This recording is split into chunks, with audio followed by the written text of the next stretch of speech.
Okay guys, this is how we set the carbs up. First I've got to take the tank off, so that'll take a minute or two. Well, here she is with the tank off. Fuel pipes are a bastard as usual, get off, but still, there you go. Here you can see where I did a repair a few years ago where the leads went belly up, and I put Taylor leads on. You can see where I retained the original coils, because the leads are sealed in the coils, but you can dig them out, new Taylor leads, and put a mastic sealant around each outlet there. Right, I'll get my vacuum gauges set up now. Right, the first step is to take off these vacuum plugs, which is ones there. This pipe's got to come off. This is the vacuum pipe that goes to the fuel tap, and then you've got another one there and another one there. Now this is where we're going to attach the hoses from the set of vacuum gauges, so I'll now take these caps off.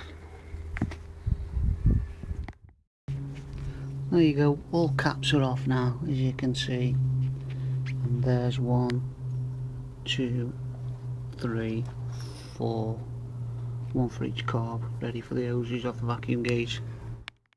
Okay, this is what a set of vacuum gauges look like.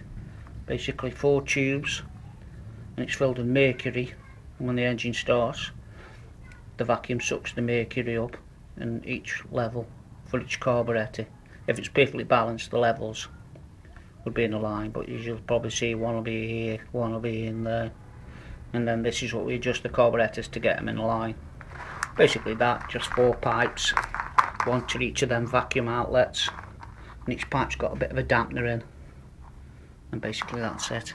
So I'll fix them up to the bike now.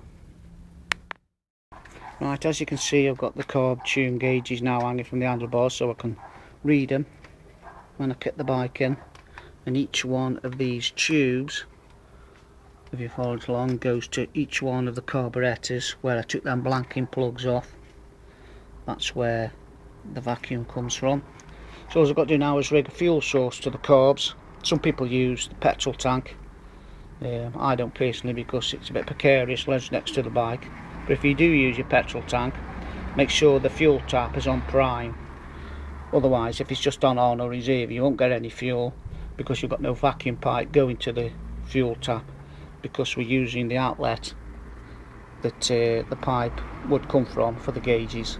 So I'm now going to rig up an auxiliary fuel supply from an old, I think it was an RD something or other, oil tank, and I'll rig that up.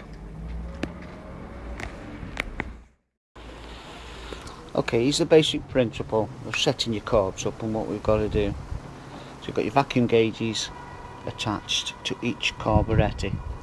So first of all, we synchronise number 3 and 4 together, which relates to 3 and 4 on the gauge, and there's a little screw, and it's very hard to see, and it's just down there. So we synchronise 3 and 4 together, then we synchronise 1 and 2 together using another little screw just down there.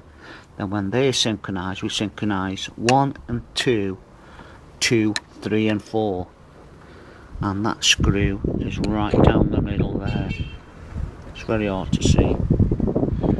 And so when we're finished, hopefully the mercury levels will all be more or less level. Now here's me fuel supply set up, auxiliary fuel tank there, little RD something or other, fuel pipe coming down into the main fuel pipe to the carburetors, and I've got a little eyeglass thing there so I can see that the fuel's flowing. You don't have to worry about the fuel flowing out on the floor as long as the floats and the carburetor are all working fine, and the valves, it's just gravity fed really. It's as though your bike petrol tank's on prime. So I'm going to warm it up now, and then I'll start. Right, now she's running, you want to set your tick over at about 1800 RPM. You can do that by adjusting that screw there. Let's just take it down a bit, so just revving a bit high.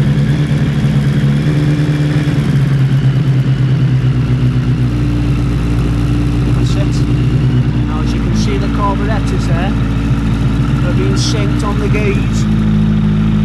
You can see they're pretty uneven. Number 3's running higher. So first of all I'm going to sync 3 and 4 together, then I'm going to sync 1 and 2, then I'll sync 1 and 2 to 3 and 4.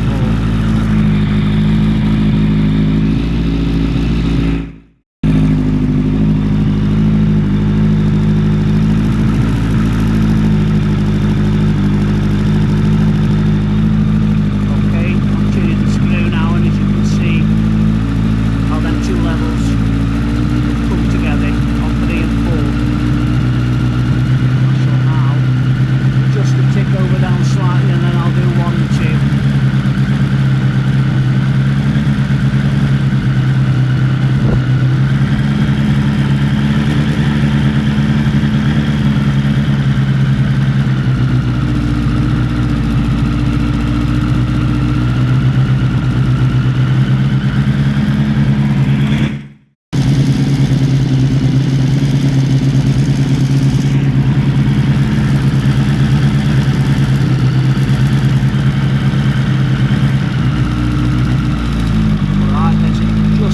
Cylinders now for 1 and 2.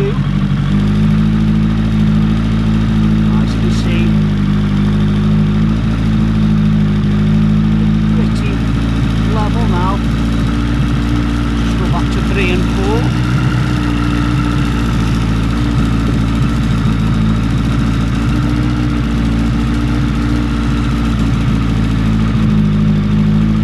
Now I've got it pretty flat, and I've just got to adjust 1 and 2 to the same level as 3 and 4.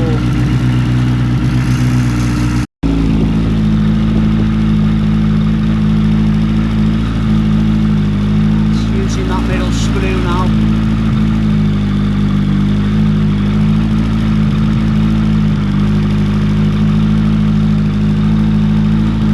We're nearly there with it.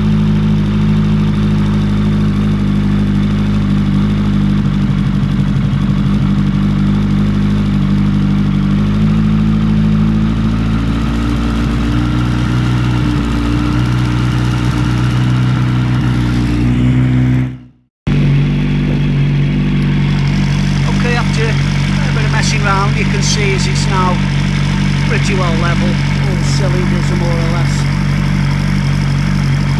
running equally.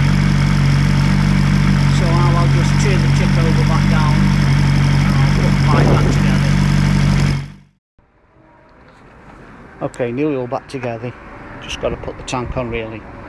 Just a reminder, don't forget to put these blanking plugs black on, because if you don't it'll run like a bag of shite.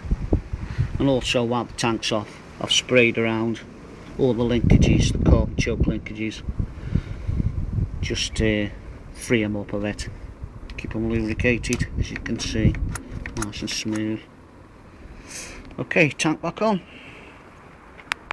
Okay, tank back on, all fired up, as you can see, ticking over nice and smoothly. No lumpiness or nothing. Ticking over to about 900 to 1,000.